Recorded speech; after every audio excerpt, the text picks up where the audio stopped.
12 June ni kho nithla alang 1:30 PM dana Air India flight 171 ana kilehlha chung change ina he so ke jing diwa hi in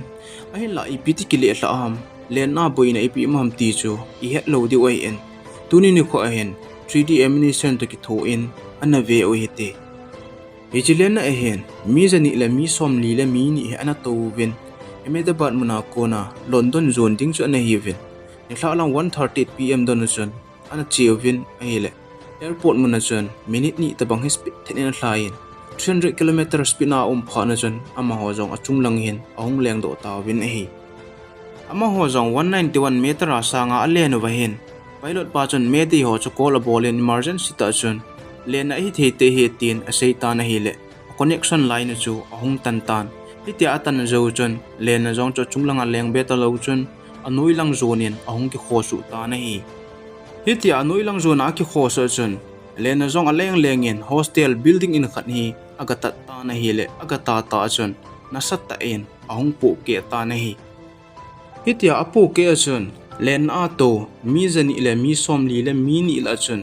mi jani le mi som li le mi khat chun thina na to in mi khat cho ahung po da in hi cho tai lo chun hi chalai mona ana ho mi iza chun thina ana to diu hi tam len na apu ke ana sat ji chun mi za nin thina to ham ti chu ake chen thei po na hi Air India Boeing 7878 Dreamliner hi mun gam thata zone ding ani hi in Ahmedabad muna kona London zone di ani hi je chun ama hon zong len na a thau chu dim se nin ana heng win hi Air India fly 171 na thau ana keng lu do za chun 1,26,000 liter hi ana phai na hi a thau na hi a thla don hi a hi in athadana hen a engine jong omen ama hon jong building in ata kha wa jo a engine a kona me hung kong kha hichi me jon a thau cha to kha le hetia chu hung pu ke hiding jong chun gin cha a umen hi a hin la le na chu ipiti ki le hla ipiti se ham ti chu koi ma cha a he a pon anoi langa ano hon a seina wa chun len a hung len hla chun me kong ni hau cha jong poi I ma cha boina poi tin ana sei ki no vin hi amomonga zong engine khat chu asit na khat ailo la aboina khat au ma hele hi chi aboina asit na akona me akona theilam pi hi au min hi ipi le len na atha he ga veleu hen atha anu lang hen flaps ke ti achat le le ding ni hi au min hi chi te ni tailo hen amalang hen khat aum kinin hi chi slet na ki ti en hi cho hi pia ki mang ham iti aile airport mona kona alen do na ki mang chu ai in hi teka na engine a start ting leo hi chi atha noya lum fen ta bang hung ki pe ding hi chi kon hui o hop ding anung langa po do ding hi chi ting chul hung ki tol ding a hi en hi chi ke wa hu a hat mana leng do jeng ki pat do jeng chu hi pon zo ai sei pa flat chu is ten hi activate a hin bol ting leo bo chu hung ki pat do ding a chung langa hung leng bip ding chu a hi en hi Air India Boeing 7878 Dreamliner expert hona sei na wa chun Hichi Air India fly 171 akipat do zo chun hichi flatless let chun boina ana kha hichi na chu hung le len hla ki na hetin ana sei jo be na hi ahin la hichi Air India flight ho hi len na dang sanga sun ta san ta le lungmun ta len na khat chu na hi in hiti aga amo si ding chun ta san a kit po na hi hi cho chu thu chom hele abui ki na thi khat sei leo hen tu la hi sat lai hi to tu kom hi asadi senin hoilai na sa in Rajasthan le Gujarat di set no asadi senin hi hitia he aha sat teng le hui hi hlom ji in hui hi atam ji ta pon achung langa le na leng hoding in jong abui ji in hi jan hi vela leng le na jong chun thilgi hi aha pu ham len hen thilgi aha pu jong le hui aha na hele abui pon ahilla hui a hlom teng le hen thilgi aha pu le leng chu leng do nan te leng do jong le achung lang age ting le boi thei thil a hi en hi iga het theina ding oven ate ka na en sung ke ji khat khu mi ni in dom hen lang hele adop zo lo ding hi en sung ke ji khat chu mi ja khan in dom hen lang hele nuk ta adop zo ding hi en ichi tabang bang chun len jong chu hu ya leng hi en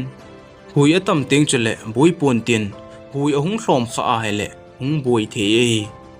hitia satlai ten la hui ana hlom ji a hen a boi ji en ana boi ji chun India Dubai Mexico ti ho hen a airport mun he sauta ta en ana sim ji win na hi aji chu akipat do ka boina khana jong le anga the chuti lawa hui a hlom jong le sauta chu a ha che ten hui hung tam ding hi teng je le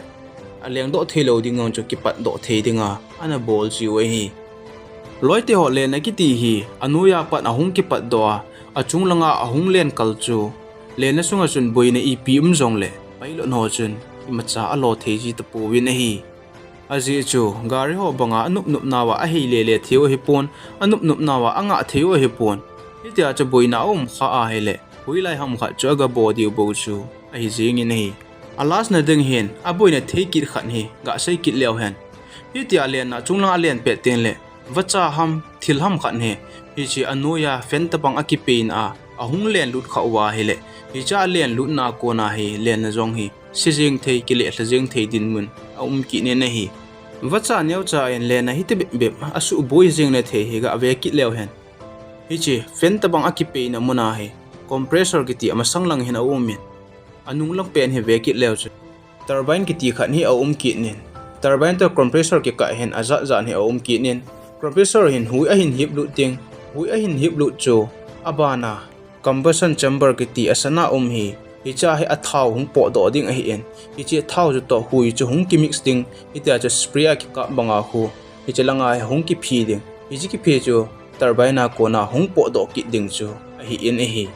hiti hi ji chun lena kha chu len pe na hichi lai muna hu wacha khat a len lut kha a hele compressor na mun hu wacha in a block ding je le hui lut to lo ding hui a lut lo teng le abana thau a ki phi pa cha chang sa ki phi jeng teng je le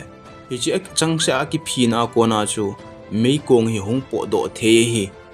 mei kong a hung po do na hi asunga hui lut telo hui amu lo phana he tia chu mei kong hung po do ji a hi en hi loite ho le na ki ti hi asima tamin asima tam ji we hen alen pe ten le mun kha khat lai chu hung si jing the hin hi chi chu na ma hon jong le na zo se hin data record hi akwai chi ovin hi loite ho zan hi vela Air India flight 171 ana kilehlha adani koima a he a umpon tunia video hin sim jong chu ata mong ye ti na hi pon nanglung gela itabang ham komena hin seidingin kain ti me